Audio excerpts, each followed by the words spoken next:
أعوذ بالله من الشيطان الرجيم. بسم الله الرحمن الرحيم. الفاتحة إلى رسولنا ونبينا وحبيبنا وشفينا رسول الله محمد بن عبد الله صلى الله عليه وسلم، ثم إلى أرواح آبائه وأخوانه من الأنبياء والمرسلين، وثم إلى أرواح أزواجه وصحبه وأهل بيته الطيبين الطاهرين، ثم إلى أرواح الإمام المهاجر إلى الله إلى رسول أحمد بن عيسى وسيدنا عبيد الله بن أحمد بن عيسى، وثم إلى أرواح الإمام الصالح الأعظم الفقيه المقدم محمد بن علي البعلوي، ومن جميع ساداتنا البعلوي وأصولهم وفروعهم، ثم إلى أرواح الإمام الصالح الأعظم الفقيه المقدم، ثم إلى أرواح الإمام المقدم الثاني الشيخ عبد الرحمن محمد السقاف وأولاده، وثم إلى أرواح الإمام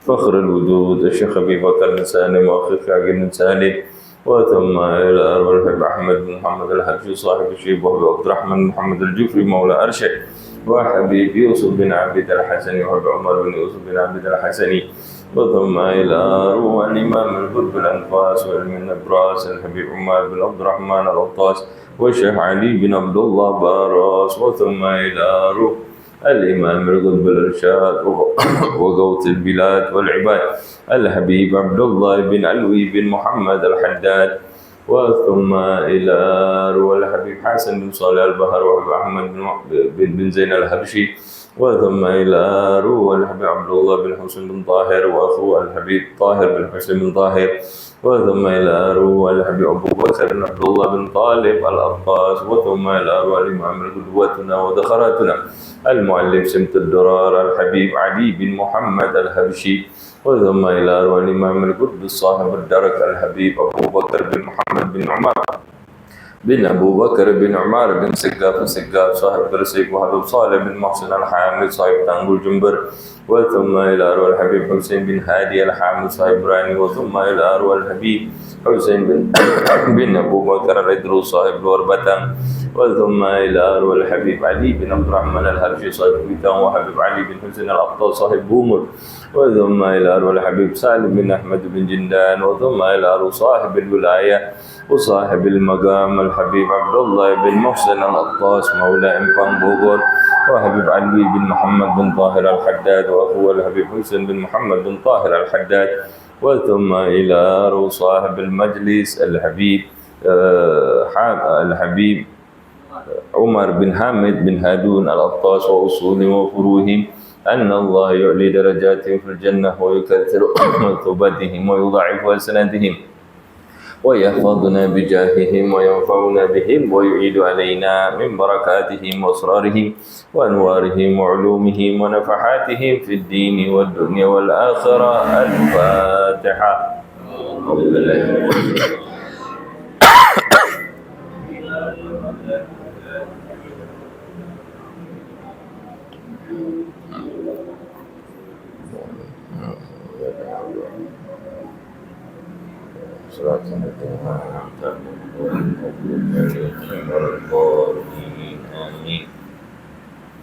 بسم الله الرحمن الرحيم. الحمد لله رب العالمين. نويت التعلم والتعليم والتذكر والتذكير والنفع والانتفاع والإفادة والاستفادة والحث على التمسك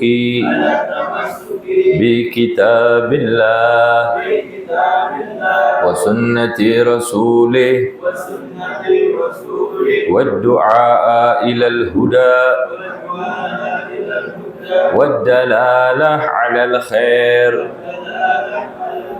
ابتغاء وجه الله ومرضاته وقربه وثوابه سبحانه وتعالى.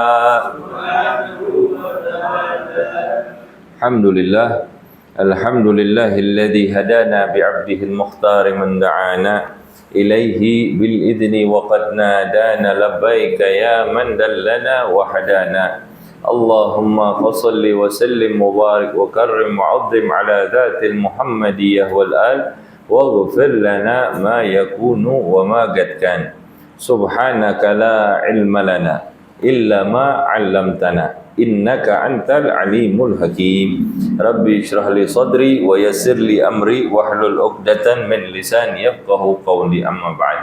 Alhamdulillah, segala puji kehadirat Allah Subhanahu wa taala yang Maha memberikan rezeki, yang telah mengatur rezeki dari hamba-hambanya dari semenjak hamba tersebut belum diciptakan. Allah Subhanahu wa taala telah menentukan garis rezeki bagi hamba tersebut. Dan kita patut bersyukur kepada Allah Subhanahu wa taala pada malam hari ini kita dijadikan oleh Allah mendapatkan rezeki. Rezeki yang begitu insyaallah mulia di sisi Allah Subhanahu wa taala, berupa kita bisa datang. Allah gerakkan hati kita.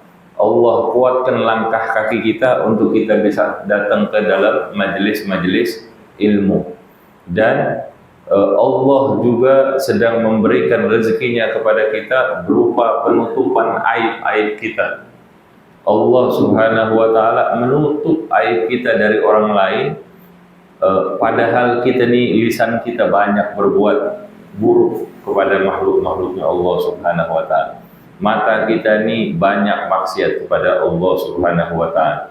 Tangan kita, jari-jari kita, langkah kaki kita, bersitan hati kita, lintasan hati kita banyak maksiatnya kepada Allah dan kepada makhluk-makhluk Allah Subhanahu wa taala. Dan itu kita lakukan dalam keadaan kita sadar. Itu kita lakukan dalam keadaan kita sadar, tapi Allah Subhanahu wa taala Maha baik. Allah menutup aib kita di hadapan orang sehingga makhluk-makhluk Allah yang lain enggak tahu mereka tentang maksiat yang sudah kita lakukan, dosa yang sudah kita lakukan, sehingga selamat harga diri kita di hadapan orang lain. Tapi Allah Subhanahu wa taala Dia Maha tahu. Enggak ada yang bisa kita tutup-tutupi dari Allah Subhanahu wa taala. Dan salawat serta salam semoga senantiasa tercurah kepada baginda Rasulullah sallallahu alaihi wasallam. Rezeki-rezeki Allah banyak yang Allah berikan kepada hambanya yang menyembah kepadanya dan kepada yang menyembah selainnya. Allah dengan keadilannya memberikan rezeki itu kepada seluruh hamba-hambanya. Tapi Allah mengkhususkan rezeki untuk kita bisa belajar, duduk, mendengarkan, berpikir untuk mengenal Allah Subhanahu wa taala, itu hanya diberikan kepada hamba-hamba pilihan.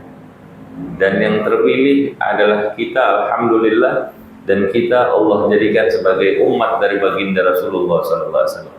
Dengan begitu, itu merupakan kenikmatan yang luar biasa, yang kelak dengan kita menjadi umat dari baginda Rasulullah SAW, kelak akan kita syukuri itu lebih lagi di akhirat, ketika hari penghakiman, ketika tidak ada harapan lain bagi kita kecuali kepada Rasulullah SAW. Dia Rasulullah SAW yang akan membantu kita, menolong kita untuk mendapatkan keridhaan Allah Subhanahu wa taala. Maka sudah selayaknya bagi kita berusaha untuk mengingat-ingat beliau, memahami cara pandang beliau yang diwariskan dari waktu ke waktu, dari masa ke masa, dari guru kepada murid, dari murid kepada muridnya, terus sampai kepada kita yang berada di sini. Kita sama-sama berusaha untuk menimba ilmu tersebut. Dan ini merupakan salah satu adab kita kepada Allah untuk kita menjemput rezeki-rezeki yang sifatnya bukan materi tapi imateri, ya. Maka bersyukur kita kepada Allah Subhanahu wa taala, alhamdulillah. Kemudian kita lanjutkan pembacaan kitab Miftahus Shara'i. Qala al-muallif rahimahullahu taala wa nafa'na bihim fid dharain amin radhiyallahu anhum. Wa 'alam ayyuhal 'abdu wa'lam ayyuhal 'abdu anna Allah ta'ala muttali'un 'ala sarairika wa khawatirika min haitsu la ta'lamuha anta min nafsik. Dan ketahuilah wahai hamba-hamba Allah Subhanahu wa ta'ala, bahwa sesungguhnya Allah Subhanahu wa ta'ala Dia mengetahui isi hati dan pikiranmu, apa-apa yang tampak maupun yang tersembunyi dari kita. Allah Subhanahu wa ta'ala tahu soal itu, yang kita sadari atau tidak kita sadari. Wa khawatirka min haitsu la ta'lamu. Walaupun kadang-kadang kita ini sendiri juga nggak tahu, kita nggak sadar bahwa kita sedang menyembunyikan sesuatu dari Allah. Kita menyangka bahwa Allah nggak tahu. Kita anggap Allah itu seperti makhluk, bisa kita tutup-tutupi rahasia kita darinya. Enggak. Kita kadang tidak sadar bahwa Allah Subhanahu wa ta'ala tahu dia Allah tahu isi apa yang ada di dalam batin kita, min nafsik, di dalam diri kita. Fa kaifa bi dhawahirik. Maka kalau Allah Subhanahu wa ta'ala tahu isi hati kita, apa yang ada di dalam diri kita, maka bagaimana dengan apa yang tampak dari zahir kita, gerak-gerik kita, bagian daripada lahiriah kita. Allah lebih tahu lagi. Mungkin kita melakukan sesuatu dilihat orang itu dinilai sesuatu yang baik, tapi belum tentu itu di hadapan Allah baik. Belum tentu. Karena Allah tahu apa sebetulnya niatan kita ketika kita bergerak, ketika kita menolong orang misalnya, ketika kita misalnya mengeluarkan sedekah, membantu orang lain. Allah tahu gerakan kita ini aslinya seperti apa, dan Allah juga tahu apa yang di dalam hati kita. Wa annahu ya'lamu harakatika wa sakanatika. Allah Subhanahu wa ta'ala mengetahui setiap gerakan-gerakan kita, bahkan kedipan mata kita, atau sekedar hembusan nafas yang kita hembuskan dengan maksud tujuan tertentu yang orang lain mungkin gak dengar, mungkin orang lain gak ngelihat, tapi Allah Subhanahu wa ta'ala geraknya kita Allah tahu. Walaupun itu gerakan itu sekecil apapun, menyatakan apa yang ada di dalam diri kita Allah tahu. Bahkan nggak usah kita bergerak, diamnya kita, wasakanatika, dan diamnya kita Allah juga tahu. Allah juga tahu. Ini maksud diamnya itu, apakah setuju, apakah tidak setuju, apakah memberontak di dalam jiwanya, atau dia acuh tak acuh, Allah tahu. Banyak kemungkinan seseorang itu diam, dan banyak kemungkinan seseorang itu bergerak, ya. Tapi Allah tahu sejatinya dari gerakan kita maupun diam kita. Fakun anta mu'taqidan lidzalik. Maka jadilah kita anta mu'taqidan lidzalik. Maka yakinilah tentang pengetahuan Allah itu, tentang Allah mengetahui segala sesuatu itu, yakini di dalam hati kita.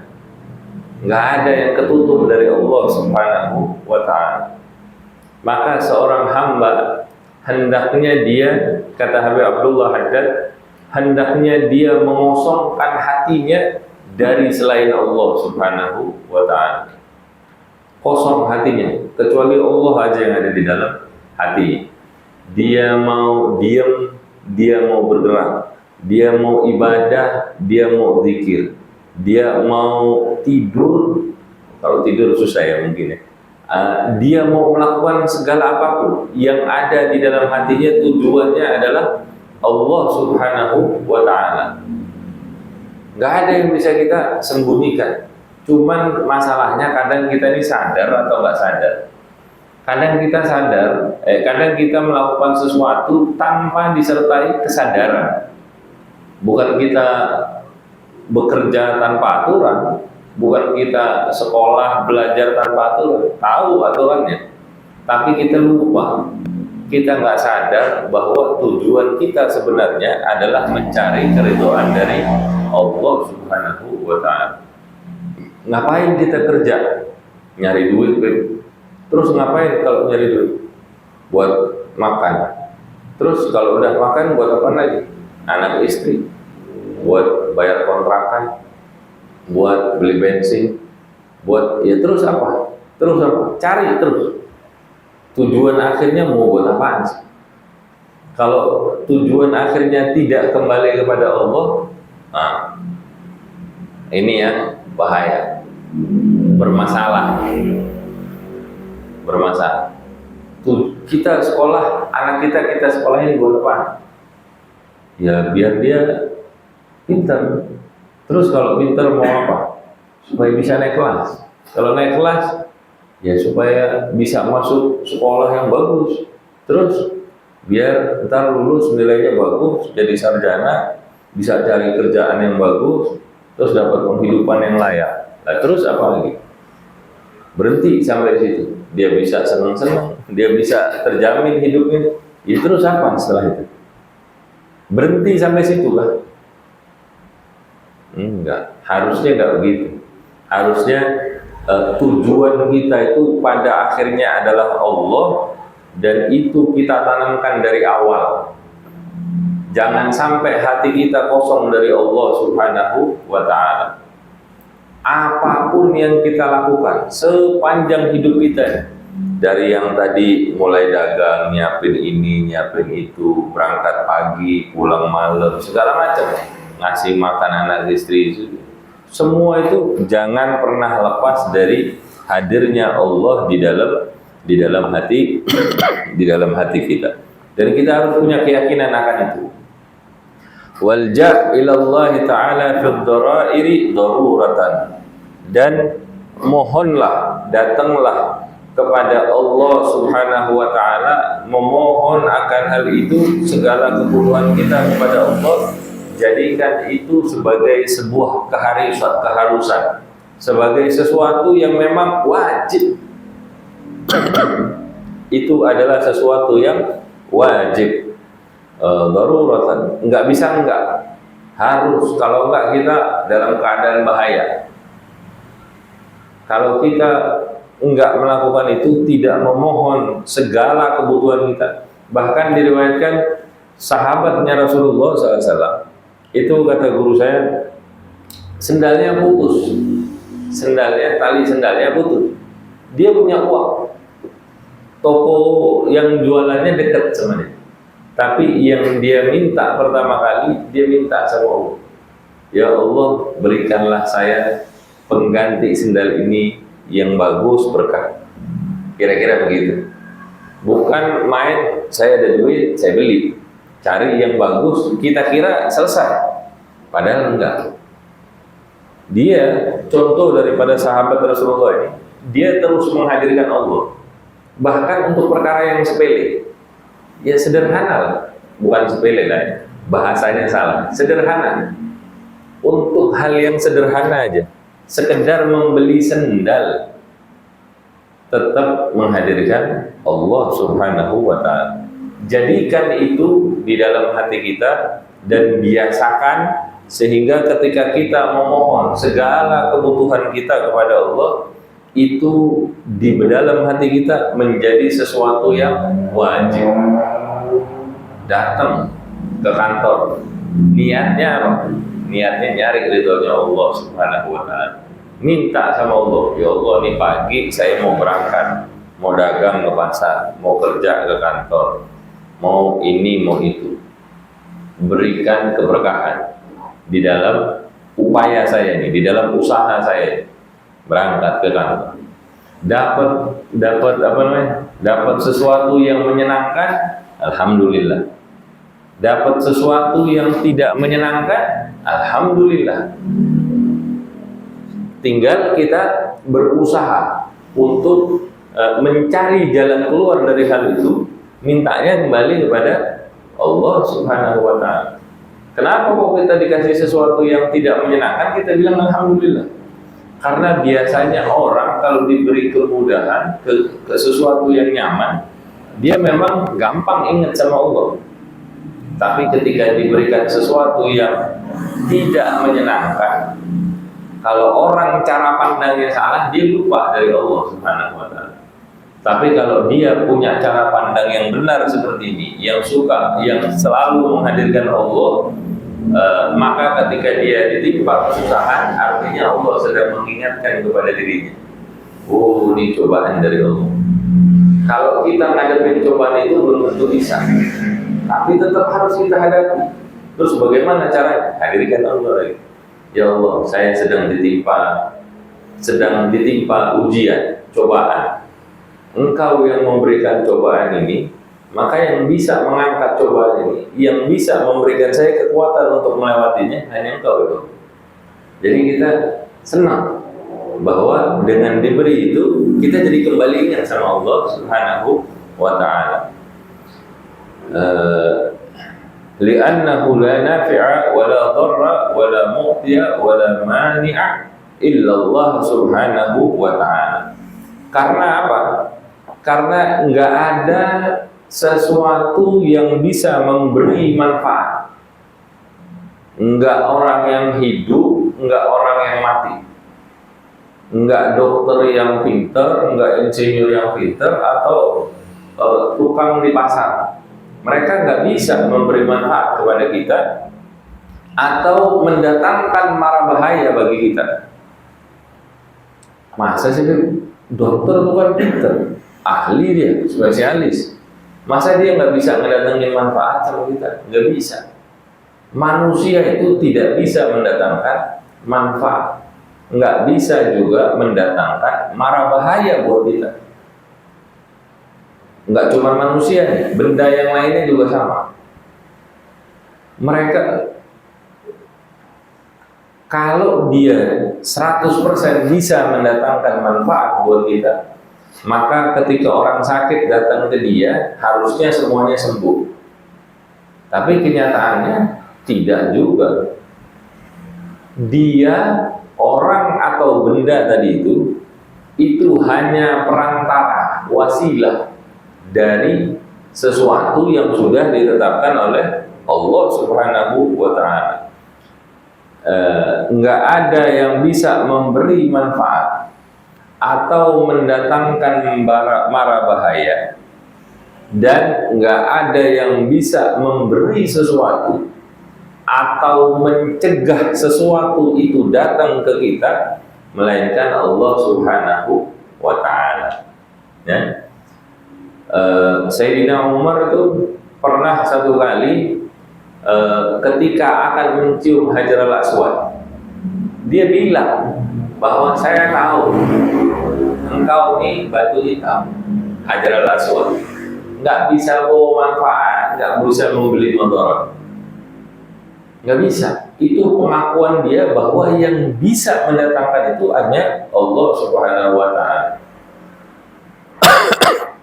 Dia nggak bisa bawa manfaat, nggak bisa bawa motor. Terus kenapa Sayyidina Umar tetap menciumnya? Karena dia bilang, karena saya melihat kekasih saya Rasulullah SAW mencium Hajar al-Aswad, makanya beliau juga mencium Hajar al-Aswad. Berkahnya itu ada di mana? Berkahnya itu ada di peneladanan kepada Rasulullah SAW.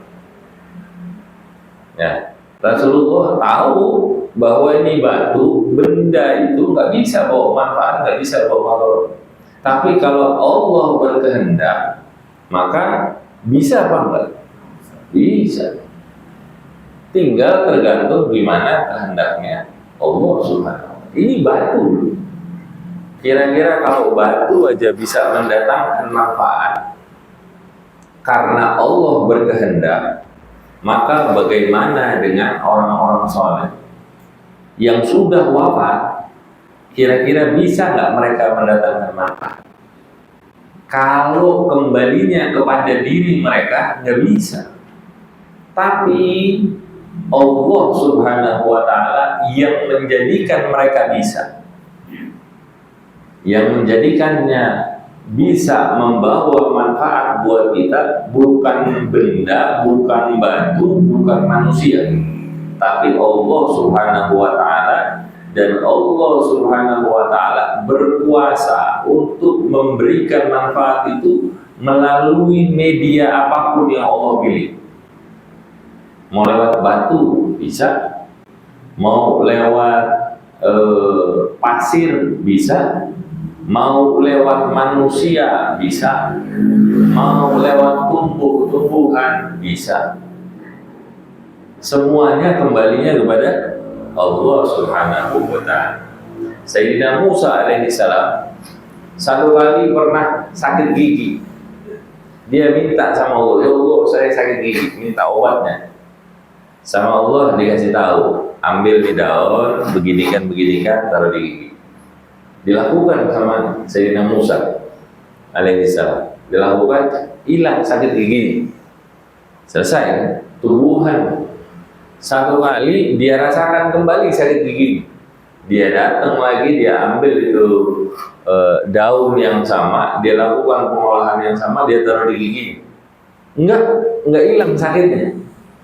Terus dia tanya sama Allah, ya Allah, saya sudah melakukan begini, begitu. Tapi kenapa sakitnya enggak hilang? Karena manfaat itu bukan dari tumbuhannya, tapi dari Allah Subhanahu wa Ta'ala. Kalau Allah mau kasih, mungkin bendanya bisa sama, tapi dengan niatan yang berbeda, dia bisa menjadi sesuatu yang mendatangkan manfaat atau enggak sama sekali. Jadi pahami, orang datang ziarah ke kubur bukan meyakini semata-mata orang yang di dalam kubur itu bisa mendatangkan manfaat. Dan tidak juga berarti bahwa orang yang sudah wafat nggak bisa membawa manfaat. Dua-dua ini pemahamannya salah. Yang betul, ketika kita datang kepada mereka yang sudah wafat, kita berziarah kepada mereka, kita minta kepada Allah, kita minta dengan keyakinan bahwa orang yang ada di dalam kubur ini yang sudah wafat itu memiliki kedudukan di sisi Allah Subhanahu wa Ta'ala, dan Allah memberikan kuasanya supaya orang yang ada di dalam kubur yang kita ziarahi itu bisa memberikan manfaat kepada kita. Sumbernya dari mana sih bisa atau nggak bisa itu? Dari Allah. Jadi yang kita pahami adalah siapa yang memberi, bukan lewat apa. Kalau kita pikir orang hidup itu bisa memberi manfaat sama kita, pemahaman ini juga sama. Buktinya dia nggak bisa memberi manfaat kepada seluruh manusia. Obat. Orang kalau sakit kepala, bapak minumnya apa? Panadol misalnya. Yang satu, saya Panadol nggak cocok, saya cocoknya Paramed. Wah, saya nggak cocok lagi dua-duanya, saya pakainya Neoset. Beda-beda orang, padahal kandungannya mirip, sama-sama yang kalau kita minum bisa bikin kita bengok. Apaan? Paracetamol maksudnya. Tapi ada orang yang nggak bisa minum paracetamol. Ada misalnya orang itu minumnya ibuprofen, tapi ada juga orang yang nggak bisa minum dua-duanya, padahal sakitnya sama. Dia punya alergi sama obat misalnya gitu. Dia kalau minum itu malah sakit, malah matanya bengkak, gatal-gatal, merah. Ada ya. Karena apa? Kemanfaatan sesuatu itu bukan dari zatnya, tapi Allah Subhanahu wa Ta'ala sebagai sumbernya. Di dalam riwayat itu juga disebutkan tentang 3 sahabat Rasulullah SAW yang berada di satu tempat, kekurangan makan segala macam. Ada putrinya siapa begitu di situ sakit, yang udah beberapa tabib coba nyembuhin nggak bisa. Kemudian salah satu dari mereka membacakan Fatihah di air atau membacakan bagian dari ayat Al-Quran di air, kemudian diberikan dan sembuh. Apakah airnya mujarab? Air ini cuma jadi wasilah, perantara aja. Yang memberikan kesembuhan Allah Subhanahu wa ta'ala. Allah berhak, mau lewat air boleh, mau lewat daging kambing boleh, mau lewat nasi kebuli boleh, mau lewat jalato juga boleh. Sebut aja dah apaan, boleh. Ya, nggak ada yang bisa memberi manfaat atau mendatangkan mara bahaya, dan nggak ada yang bisa memberi atau mencegah kecuali Allah Subhanahu wa ta'ala. Fakaifa tarju aw takhafu ghairahu wa huwa la yanfa'u nafsah. Maka bagaimana kita ini bisa mengharap kepada selain daripada Allah Subhanahu wa ta'ala? Jangan gantungkan diri kita kepada selain Allah Subhanahu wa ta'ala, karena jatuh-jatuhnya gampang kecewa. Ya. Padahal karena siapapun itu, dia punya harta yang banyak, punya kekuatan yang hebat, tapi mereka hakikatnya tidak bisa memberi manfaat kepada dirinya sendiri. Bahkan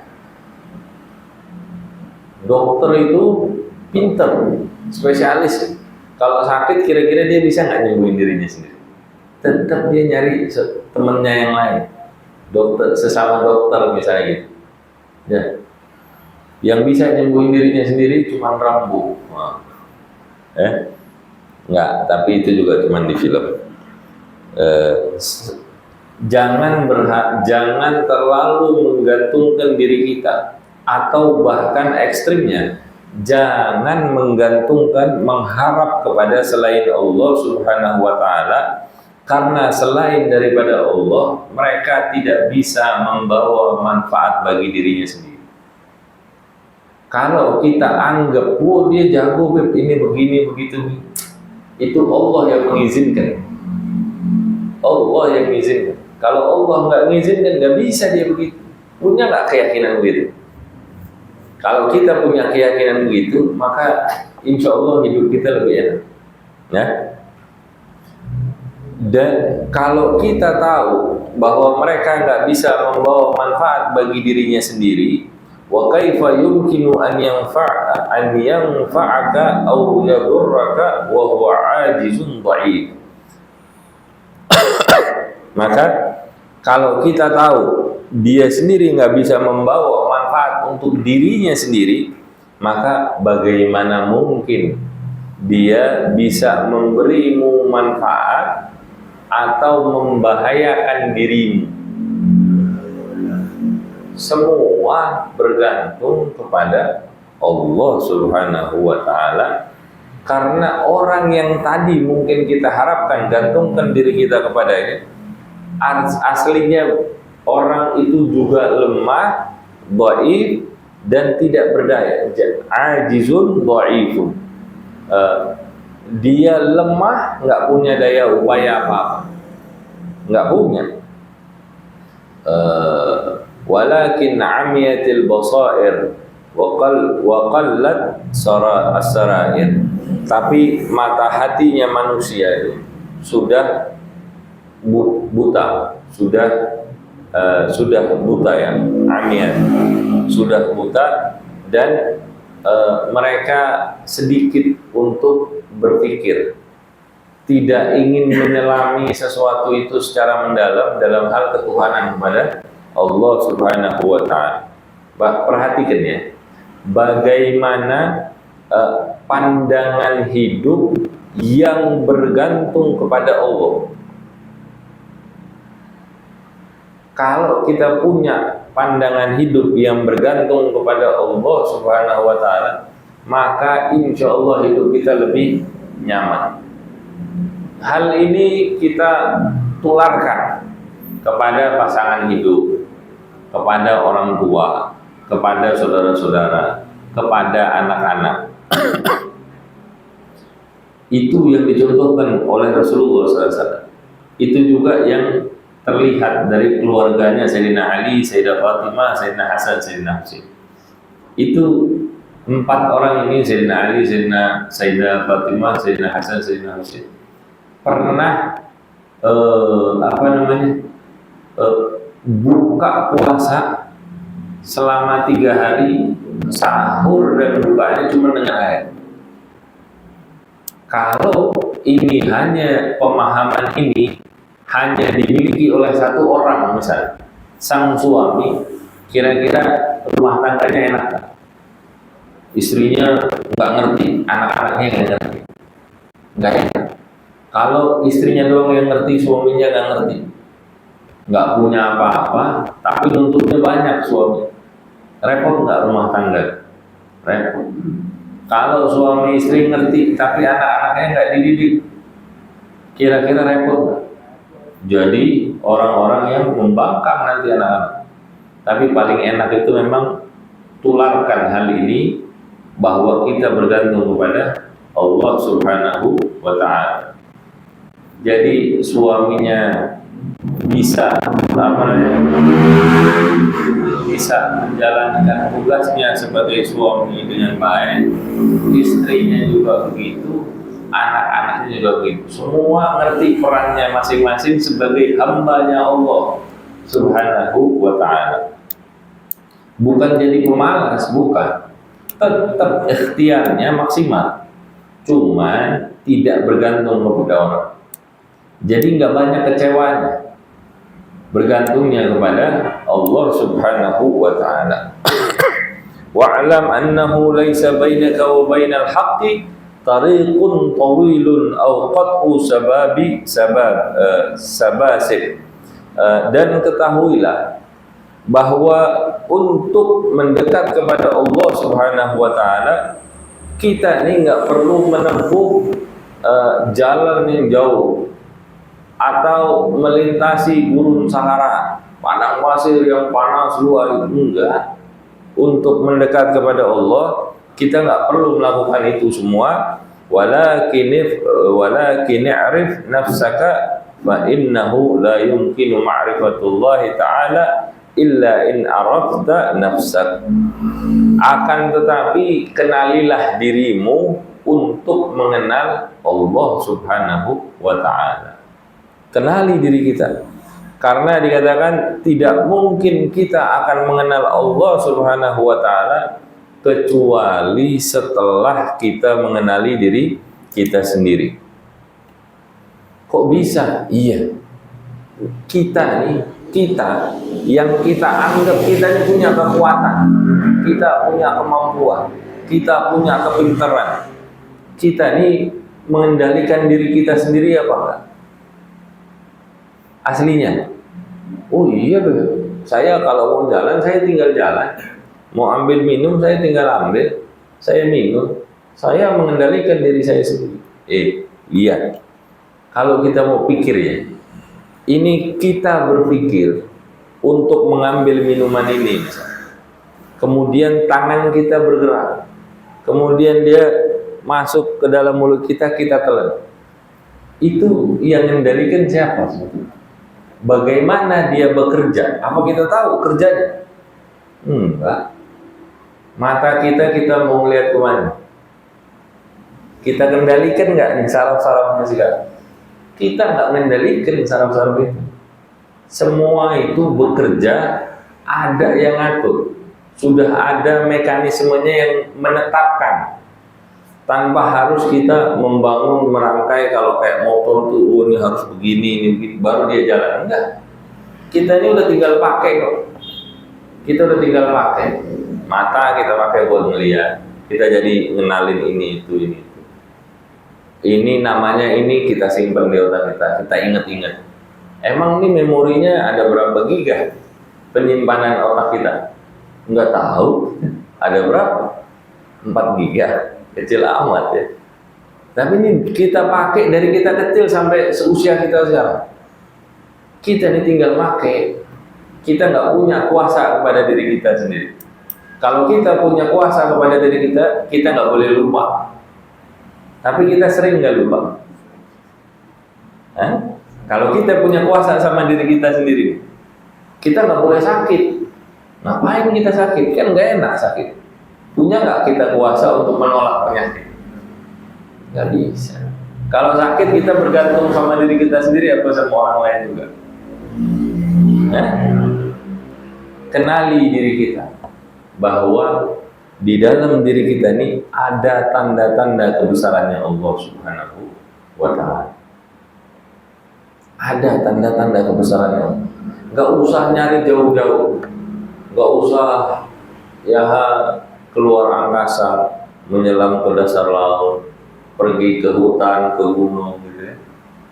Nggak usah, duduk diam, renungkan apa yang ada di dalam diri kita, renungi itu, maka kita akan temukan bahwa di dalam tubuh kita ini itu kita adalah hambanya Allah yang tunduk pada ketentuan Allah Subhanahu wa Ta'ala.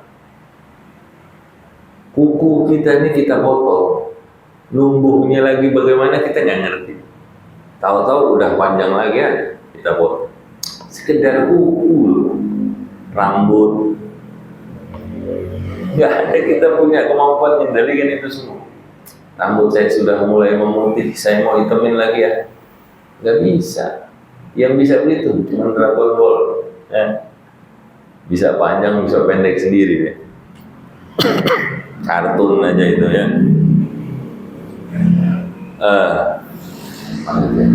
Wa antarji ila tafakkuri fi dzalika wa tadabburi wa tarki syahawat. Maka hendaklah kita luangkan waktu kita untuk berpikir, untuk merenung, dan kita wa tarki syahawat, tinggalkan syahwat. Tinggalkan syahwat yang menghalangi kita untuk mengenali diri kita sendiri. Itu adalah syahwat kita, kemauan-kemauan kita untuk hal-hal yang duniawi, yang mana itu menjauhkan kita dari tujuan awal kita, yaitu mendekat kepada Allah Subhanahu wa Ta'ala. Asa an ta'rifa nafsaka ba'da dzalika fa ta'rifa rabbak.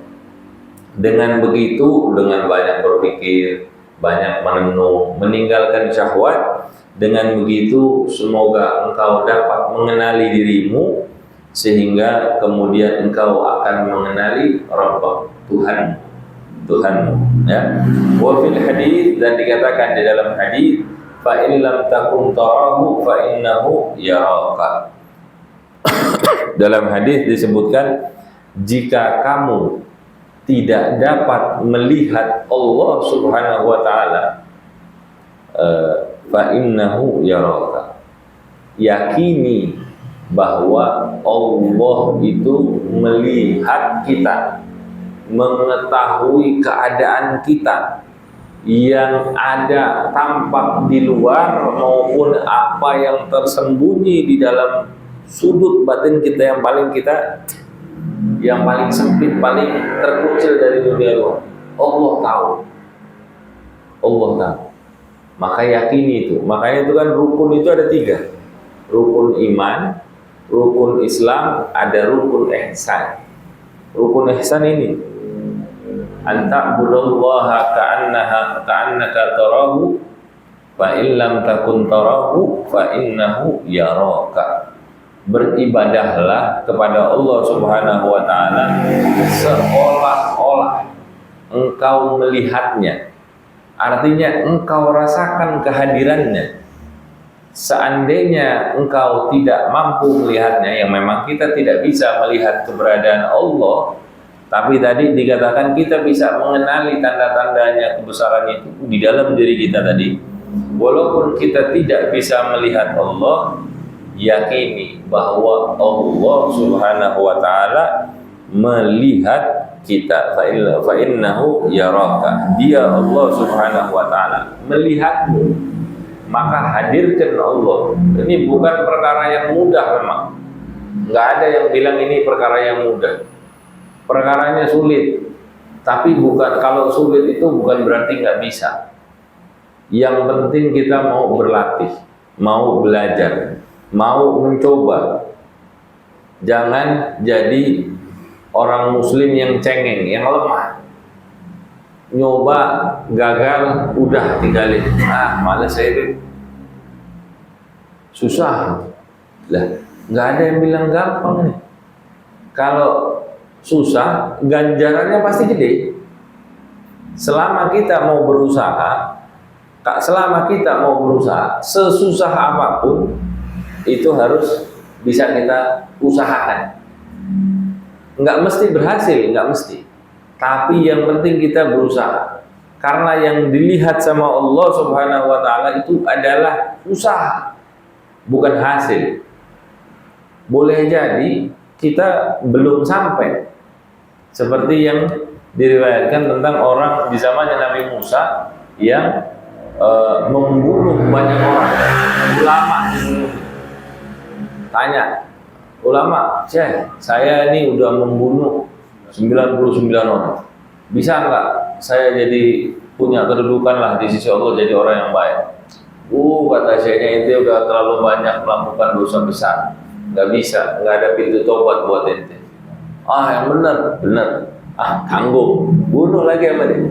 100, dia cari lagi syekhnya yang lain yang bisa mendekatkan dirinya kepada Allah Subhanahu wa Ta'ala. Kemudian dia sampai di satu tempat, dia tanya, bisa nggak saya? Saya udah bunuh 100 orang. Dia bilang bisa. Allah Maha Pengampun. Benar. Bagaimana saya bisa nemuin orang yang bisa membimbing saya untuk mendapatkan ampunan dari Allah Subhanahu wa Ta'ala? Ente pergi ke satu tempat. Di sana ada Nabi Musa alaihissalam. Dia berangkat pergi. Dalam perjalanannya belum nyampe, udah mati. Allah tetapkan dia wafat. Singkat cerita, dia wafat dalam keadaan dia mencari kebaikan. Belum nyampe. Tapi dia sudah wafat di dalam jalannya untuk mencari kebaikan. Allah golongkan dia sebagai orang yang diterima tobatnya, mendapat ampunan Allah Subhanahu wa Ta'ala. Kita ini dituntut sama Allah Subhanahu wa Ta'ala mau usaha. Udah selesai. Kita punya cita-cita untuk mendapatkan hasil yang bagus. Tapi jangan pikir cita-cita kita itu pasti kita capai. Belum tentu. Yang bisa kita usahakan adalah kita berusaha menjalani jalan. Jangan cuma dilihat satu orang ulama besar gitu ya, misalnya. Kalau duduk di tempat duduknya yang bagus, dengan dijamu segala macam, dikasih tempat penginapan yang cakep, bagus. Jangan dilihat itunya dulu. Ente lihat bagaimana prosesnya dia dulu. Tidurnya cuma sedikit, makannya cuma sedikit, kehidupannya sempit. Dilihat itunya, dilihat prosesnya. Jangan cuma pas udah jadinya doang dilihat. Terus kita punya khayalan, bukan cita-cita nih, khayalan. Kita pengen jadi kayak orang itu. Yang kita tuju sebetulnya bukan kedudukannya, tapi kenyamanan yang dia punya, yang sudah dia dapatkan. Saya mau jadi direktur, duitnya banyak, kerjanya gampang. Ente nggak tahu bagaimana perjalanannya dia, susahnya dia dari zaman OB dulu misalnya, dari dagang di pinggir jalan sampai jadi orang sukses itu bagaimana? Ente nggak ngikuti perjalanannya. Yang mau contoh perjalanan hidupnya. Nah makanya itu di acara-acara haul itu dibacakan manaqib seseorang, biografi seseorang, supaya kita bisa kenal bagaimana jalannya. Bukan cuma kita tahu ketenarannya, bukan cuma kita tahu keilmuannya yang luas, tapi yang kita harus pelajari adalah bagaimana jalan hidupnya mereka. Dari kecil udah hafal ini itu, belajarnya ke tempat yang jauh, keadaannya kurang tapi dia nggak putus asa. Hal-hal seperti itu yang perlu kita pelajari. Hujan-hujan tetap datang, jalanan becek tetap datang, ya. Kakinya sakit, cuman sakit-sakit ini tetap datang. Yang menghalangi dia untuk nggak bisa datang karena sesuatu yang memang betul-betul jadi gugur buat dia di dalam syariat. Wahada magamul ihsan, dan kedudukan ini yang fa'in lam takun tarahu fa'innahu yaraka, kita beribadah seolah-olah kita menghadirkan Allah yang melihat kita. Allah pasti melihat kita, cuman kita membuat keadaan itu seolah-olah Allah sedang memperhatikan kita dan itu ada di dalam diri kita. Kalau sudah bisa menghadirkan itu adalah magomnya ihsan, derajatnya ihsan. Dan itu bukan perkara yang mudah, dan itu perkara yang luar biasa. Kalau sudah bisa mendatangkan kekhusyuan, bukan karena dilihat sama syekhnya, bukan karena berada di tengah orang-orang supaya dianggap dia orang yang soleh, bukan karena di depan anak-anaknya supaya dianggap ayahnya ini orang yang soleh, tapi betul-betul dia rasakan bahwa Allah itu sedang memperhatikan sholat saya, Allah sedang memperhatikan muamalah saya, Allah sedang memperhatikan zikir saya, Allah memperhatikan umroh saya, sedekah saya, puasa saya, semua itu dia hadirkan Allah. Oh, dia sudah sampai di derajat ihsan, punya kedudukan di sisi Allah Subhanahu wa ta'ala. Wa kama qila li ba'd as-sufiyah, dan dikatakan oleh sebagaimana dikatakan oleh satu orang sufi ketika ada orang bertanya kepada dia. Ini pertanyaan ini sekarang ini juga banyak orang mempertanyakan tentang hal ini. Mereka bertanya, Ainallah, di mana Allah Subhanahu wa ta'ala? Di mana Allah? Sebagian orang yang terjebak dengan pemahaman yang dangkal, mereka akan menjawab Allah ada di arsy. Allah ada di arsy. Karena di ayat Al-Quran disebutkan begitu. Sebentar. Maknanya ayat mutasyabihat itu apa? Nggak bisa ente cuman ngambil ngutip ayat dari Al-Quran tanpa memiliki pemahaman tentangnya terus main jawab-jawab aja, gampang lagi main jawabnya. Allah adanya di arsy, berarti Allah kalau adanya di arsy, Allah butuh tempat. Kalau Allah butuh tempat, sebelum tempat itu diciptakan, di mana Allah? Terjebak dia dengan pemahaman itu. Maknanya Allah itu ada di atas arsy itu bukan makna sesungguhnya, perlu ditakwil. Kalau di mazhabnya Imam Syafi'i itu perlu untuk ditakwil. Kalau di mazhabnya Imam Malik dibilang kita nggak usah mempertanyakan masalah itu. Bagaimana caranya? Sekut, diam. Tapi yang mazhab takwil ini lebih menenangkan. Dan dari dua pola pendapat tadi itu di mazhab Ahlus Sunnah wal Jamaah nggak ada yang bilang memastikan bahwa Allah itu berada di arsy, butuh tempat arsy itu, nggak ada. Nah, ini seorang sufi ditanya, Aina Allah, di mana Allah? Kemudian dia menjawab, faqal ashaqallah hal tatlubu ma'al aini aina. Dia bilang semoga Allah membinasakanmu. Ini jarang-jarang loh orang Arab ini bersumpah sampai begitu. Ini seorang sufi lagi yang menjawab. Dia, tapi ini perkaranya ini bukan perkara remeh memang. Sampai menanyakan di mana Allah. Kok dia nanya gitu, di mana Allah? Dia bilang semoga Allah membinasakan. Apakah kamu mencari dengan matamu Allah di suatu tempat? Ente pikir Allah butuh terhadap tempat?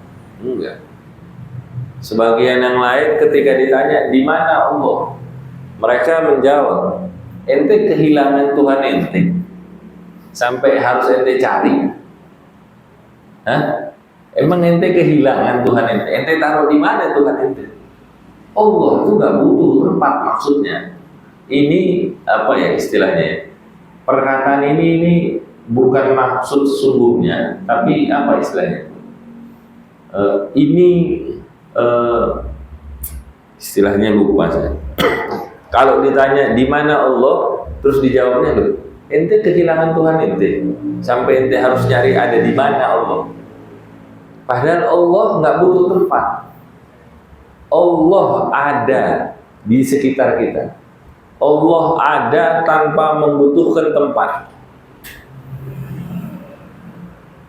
Allah ada sebelum tempat itu diciptakan. Tempat itu adalah makhluknya Allah Subhanahu wa ta'ala. Allah ada tanpa membutuhkan tempat. Ya. Jadi ini bagian dari tauhid juga. Ya. Pahami itu. Allah keberadaannya nggak butuh tempat. Kalau kita makhluk butuh tempat, kita butuh arah. Tempatnya di mana? Di Jalan Lawang Gintung misalnya. Setelah jembatan sebelah kanan ada gedung warna hijau. Kita butuh tempat untuk orang tahu di mana kita. Keberadaan kita itu membutuhkan alamat, tanda-tanda. Tapi Allah nggak usah. Allah nggak butuh. Di dalam diri kita itu ada tanda keberadaan Allah Subhanahu wa ta'ala. Kenali diri kita, maka kita akan kenal Allah Subhanahu wa ta'ala. Ya? Dan wa qultu fi dzalik, dan aku Syekh Abu Bakar bin Salik mengatakan tentang hal ini, huwallahu dzul ijlali wal izzi wal baqa falaulahu ma kanat sama'un wala ard. Dialah Allah huwallah, dialah Allah Subhanahu wa ta'ala dzul ijlali wal izzi wal baqa, sang pemilik keagungan, kemuliaan dan kekekalan, keabadian. Allah nggak butuh waktu, nggak butuh tempat. Allah nggak butuh kerajaan untuk dia kemudian dimuliakan oleh hamba-hambanya. Enggak. Falaulahu, kalau bukan karena Allah, kalau bukan karena dia Allah Subhanahu wa ta'ala, falaulahu makanat sama'un wala ardun, enggak akan berdiri langit maupun bumi. Enggak butuh tempat Allah. Ini sifat keesaan Allah Subhanahu wa ta'ala. Ya. Kalau kita butuh langit, bumi kita butuh. Gitu ya. Wallahu a'lam.